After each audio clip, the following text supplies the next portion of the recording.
Hey, Mr. Movie Lover! Yes, concerned citizen? Well, I was wondering, should I watch the 2019 take on The Invisible Man starring Elisabeth Moss? Well, that's a great question. But of course not. You're a little boy, and it's rated R. So run off to bed now. As for the rest of you, if you're old enough to enjoy a rated R movie, well, then I might have some good news for you. First, go ahead and like this video and then subscribe to find out. Alright, let's talk cast. First, the lead role is Cecilia Cass, played by Elisabeth Moss. A lot of you probably know her from The Handmaid's Tale or her role in Mad Men, but I was first introduced to her back in 1999, one of my favorite TV shows, The West Wing, as the president's daughter, Zoe Bartlett. She's been popping up in different projects since, with her lead role in the aforementioned Handmaid's Tale, to another lead role in a movie coming out later this year called Shirley, where she plays Shirley Jackson, the famous horror writer of The Lottery and The Haunting of Hill House. She's great in about everything, but she's especially great in this. Most of the movie is her alone, wondering if she's actually alone, if you know what I mean. But there are some other characters as well. Her sister, Emily Cass, is played by Australian actress Harriet Dreyer, and her cop friend James is played by Aldis Hodge, who had a main part in the TNT television show Leverage. I liked him on Leverage, and I like him in this role as well. Both of them do a great job lifting Cecilia up after she escapes an abusive relationship at the beginning of the movie. Obviously, the title of the movie is The Invisible Man, so there's going to be an invisible man. Or is there? Who knows? Maybe there's an invisible man behind you right now. Or maybe you're invisible and you don't know it yet. Nah, probably not. That'd be insane. So the cinematography is great in this movie. They do a great job blocking most of the shots so that the action is either off to one side or pushed back in the background, giving the appearance of someone watching from the distance. There are times in the movie where Cecilia stares at the camera, pondering if there's someone watching her, much like you will after watching this movie. I wouldn't say it's a horror film, even though it's loosely based on H.G. Wells' novel by the same name, written back in 1897, that also inspired the 1933 monster movie, shockingly named The Invisible Man. Both of those portrayed Dr. Jack Griffin, who was a chemist, or in the case of the book, an optics expert, much like the modern movie. He finds the secret to the invisibility through chemistry and becomes physically invisible and wrapped himself in bandages in order to be seen. He takes the serum even though unbeknownst to him, it is prone to driving dogs mad in Germany, and becomes invisible. He uses his visible friend to try and dominate the world through murder and mayhem, and things happen. So, back in 2016, it was announced that Johnny Depp would take on the role as the Invisible Man in the Dark Universe. Mr. Movie Lover? Yes. Wait, how did you get back in here? What's the Dark Universe?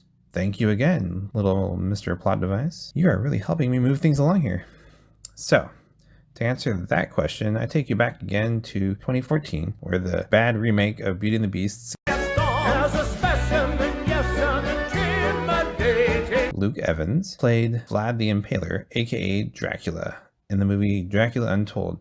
This movie was retooled during production to start their own franchise. Universal wanted to cash in on the Marvel's success with their shared universe, and DC was starting to have potential with theirs as well. The Mummy, starring Tom Cruise, was supposed to kickstart this new dark universe, with Russell Crowe's character, Dr. Jekyll, being the central figure bringing the group together. It failed to make any money, however, as it cost $345 million to make and made $415 million US, which, if you count marketing, meant not so much money. That's just a little bit of a deficit there.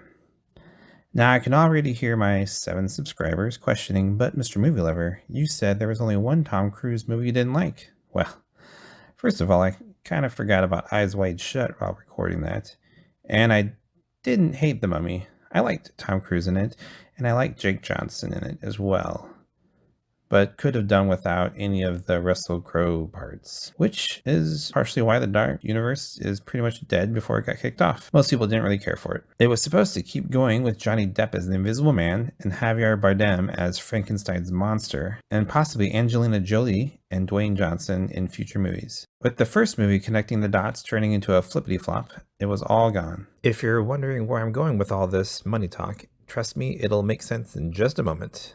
So what did Universal do? They hired director Lee Whannell, who just back in 2018 made the movie Upgrade for $5 million, and then it made 17 million worldwide. Now, even though that movie made quite a bit less than other movies, that was quite a bit of profit. So Whannell filmed The Invisible Man in just 40 days in Australia for the grand total of $8 million, and it made $126.1 million, and that's what we call a super colossal big fat boss baby profit. So without the pressure of making a giant tentpole, mega name-driven super film universe, they were able to make a lot of dough.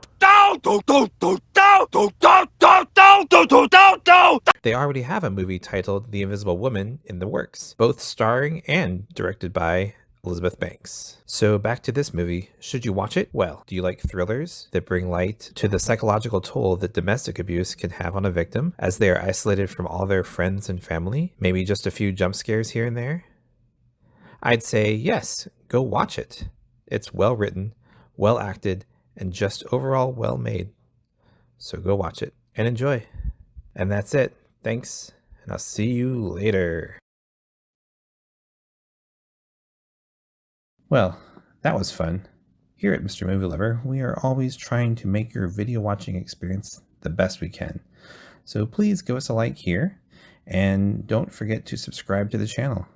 I hear that if you click on the bell icon, you can even get notified when more videos come out. Thank you, and I'll see you later. Goodbye.